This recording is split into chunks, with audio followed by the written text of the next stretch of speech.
After Bob Weir passed away, Bill Kreutzmann, the only surviving founding member of the Grateful Dead, broke his silence and admitted what many of us had long suspected.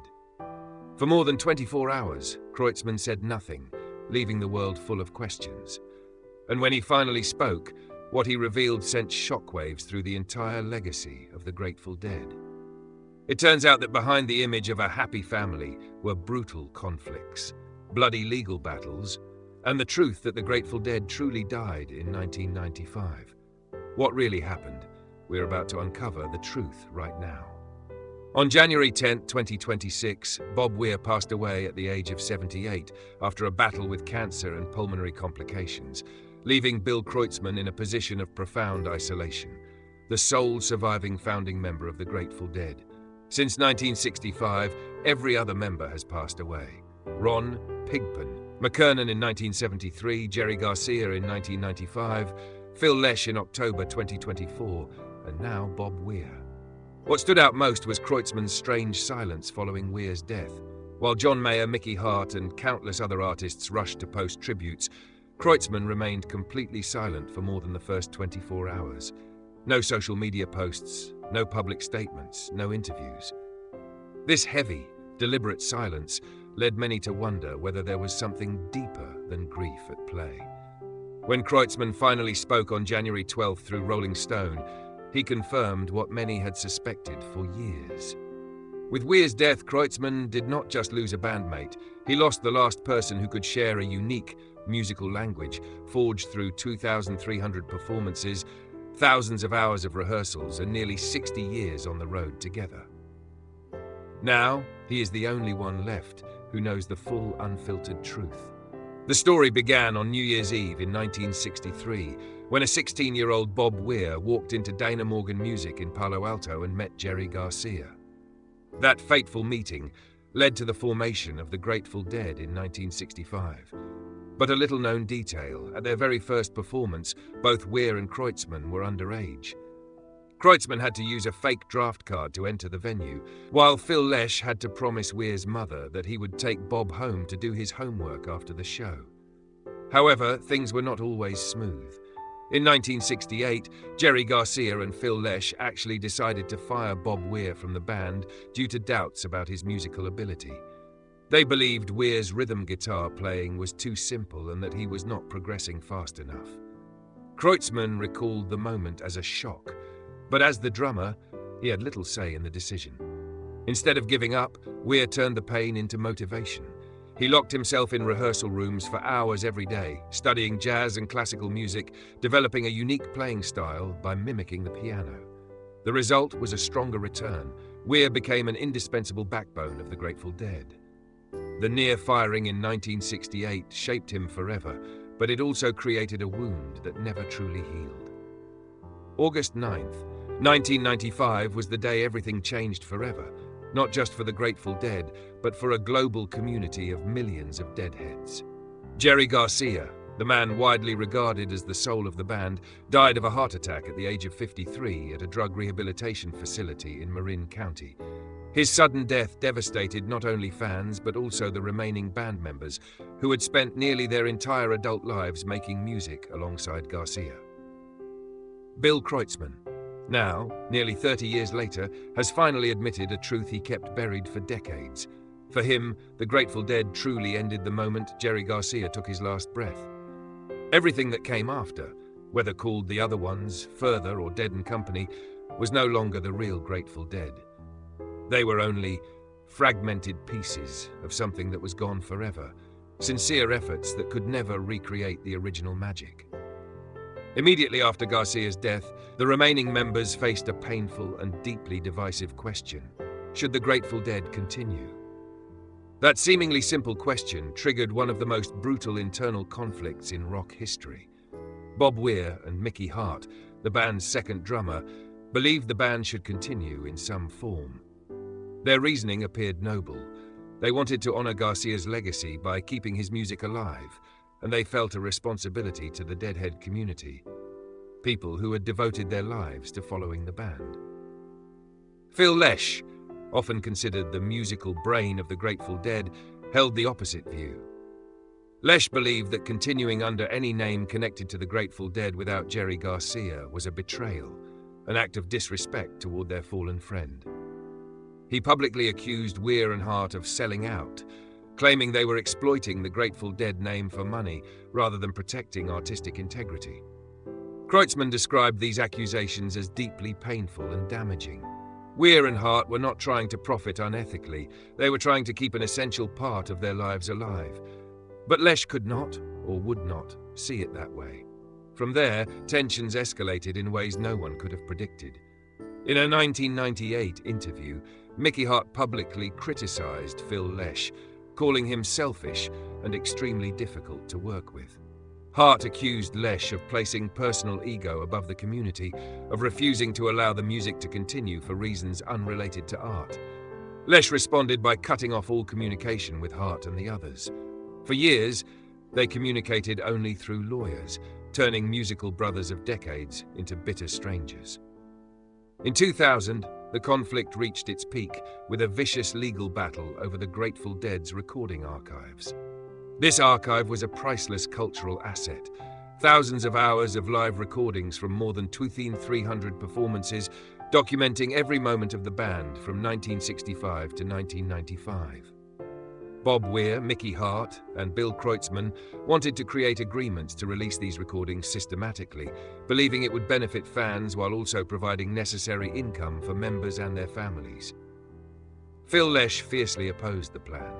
He argued that commercializing the archive was wrong, that the recordings needed far greater protection and much more careful release.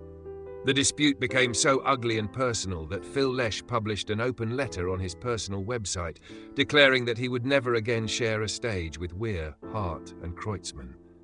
It was a shocking statement, a Grateful Dead member publicly refusing to perform with other members. Kreutzmann recalled reading that letter as one of the most painful moments of his life.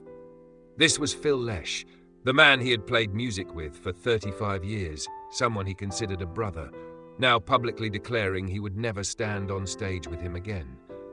And all over money, over business disputes. It felt like a complete betrayal. Although years later, in 2009, they partially reconciled and even performed together at a handful of special shows, those wounds never truly healed. Trust was broken in ways that could never be fully restored. Every time they shared the stage afterward, there was an underlying tension, a guardedness that had never existed during their earlier golden years. The Grateful Dead may have died in 1995, but the relationships between the surviving members were deeply damaged as well. In 2015, 2 decades after the death of Jerry Garcia, a new chapter in the Grateful Dead story opened with the formation of Dead & Company.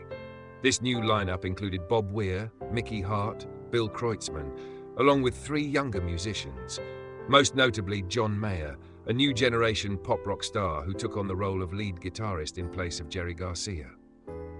It was a bold and highly controversial decision. Many purist Deadheads felt that no one could ever replace Garcia, and that allowing a pop star like Mayer to play Grateful Dead music was an insult. But commercially, Dead & Company proved the skeptics wrong. It became a massive success beyond all expectations. More than $450 million in revenue across 212 performances over 8 years. Nearly every show sold out almost instantly, with tens of thousands of people packing stadiums and amphitheaters across North America. Dead & Company demonstrated that the Grateful Dead legacy was still very much alive, and that an entirely new generation, many of whom had never witnessed the original Grateful Dead, was ready to embrace this music. John Mayer, to his credit, worked extremely hard to honor Garcia's legacy. He spent thousands of hours studying live recordings, learning every solo, every improvisation Garcia ever played. He did not try to imitate Garcia, which would have been impossible and inappropriate, but instead sought to understand the spirit behind Garcia's approach to music. And many fans, including those who were initially skeptical, eventually had to admit that Mayer did a highly respectable job.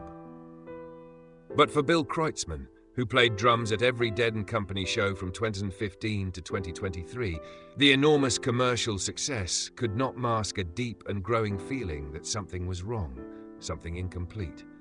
And in April 2023, Kreutzmann did something that shocked the entire Deadhead community.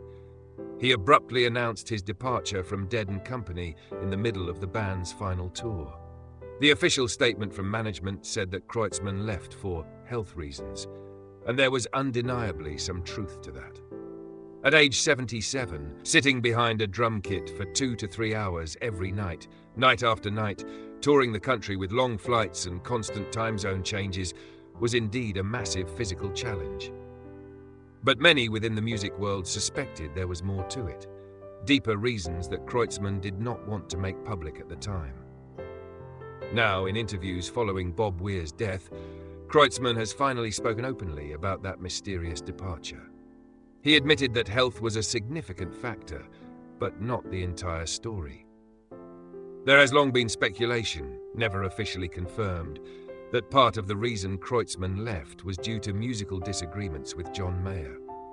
Some sources within the team claim that Kreutzmann sometimes felt frustrated with how Mayer interpreted certain songs, feeling that Mayer was unintentionally turning them into John Mayer songs, stamped too heavily with his personal style rather than preserving the Grateful Dead spirit.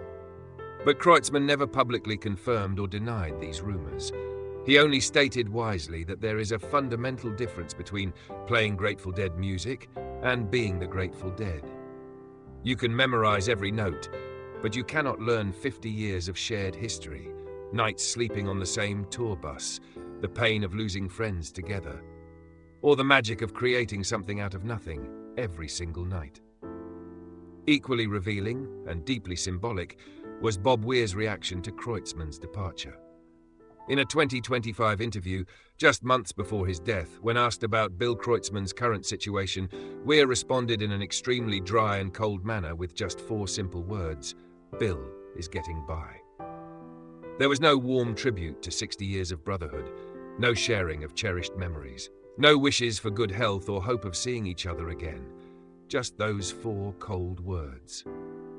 For those who understand the history of the Grateful Dead, this was a crystal-clear sign that the relationship between Weir and Kreutzmann, once like blood brothers, had become severely strained, perhaps even completely broken.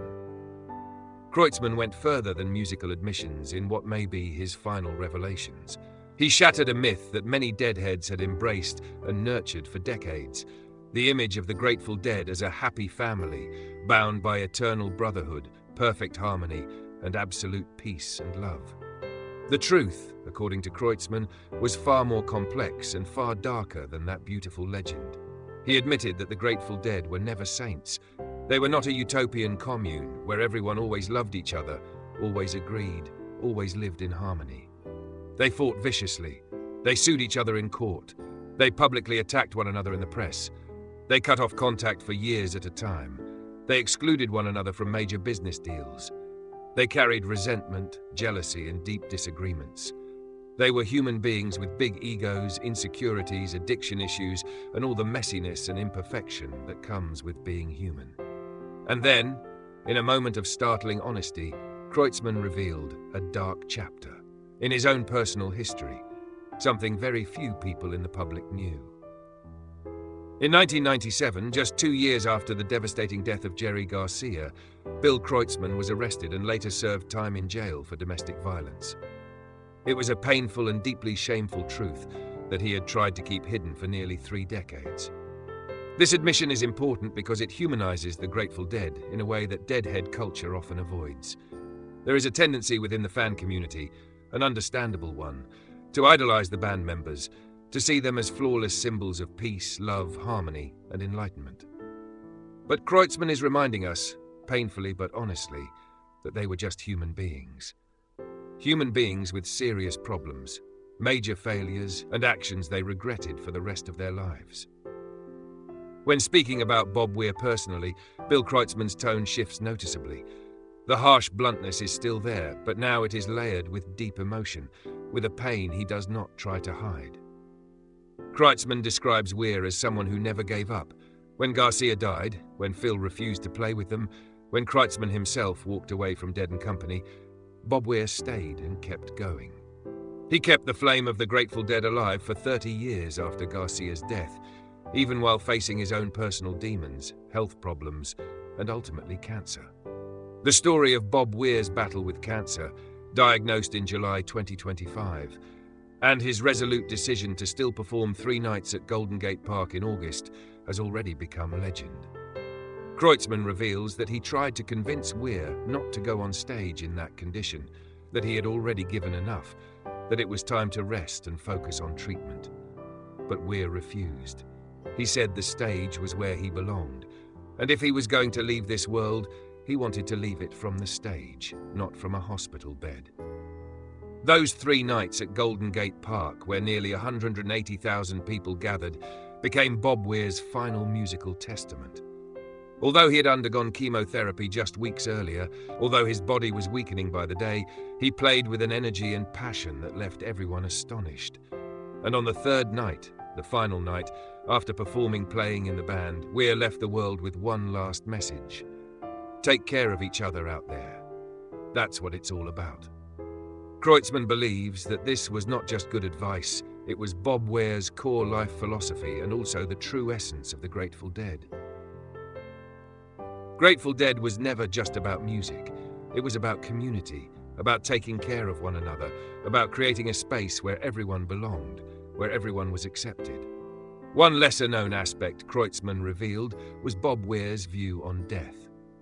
In a private conversation a few weeks before his passing, Weir shared with Kreutzmann that he saw death as the final and greatest reward for a life well lived.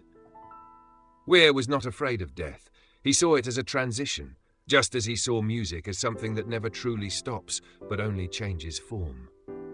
After beating cancer but being tormented by severe lung problems, Weir accepted death with remarkable calm and dignity. And now, Bill Kreutzmann sits in a unique and lonely position in rock history. He is the only surviving founding member of the Grateful Dead, the only person who was present at all 2,300 performances the band played from 1965 to 1995. He is the keeper of the final memories, a role that is both an honor and a heavy burden. He carries 60 years of memories that no living person can verify, dispute, or add to. He holds the power to shape the final narrative of one of the most influential bands of all time. Kreutzmann admits that he struggles with this responsibility every day. Bill Kreutzmann's revelations are not sweet tributes, but blunt confessions of the truth behind the legend. The Grateful Dead were not a perfect utopia. They were a collection of gifted but deeply flawed people who created magic on stage but fought and hurt each other off stage. But this is also what makes their story powerful. They were not saints. They were broken humans who found transcendence through music. They prove that perfection is not required to create beauty, that art can emerge from chaos and conflict. Bill Kreutzmann, the last one standing, now carries the full weight of this history. He is the final living bridge between past and present, between myth and truth. And in his silence, in what he chooses to say and what he chooses not to say, the legacy of the Grateful Dead continues to be shaped. Are you shocked by these truths? Should Bill Kreutzmann tell everything in a book, or let some secrets go with him? And does this change damage the Grateful Dead legacy, or make the band more human and lovable? Share your thoughts in the comments.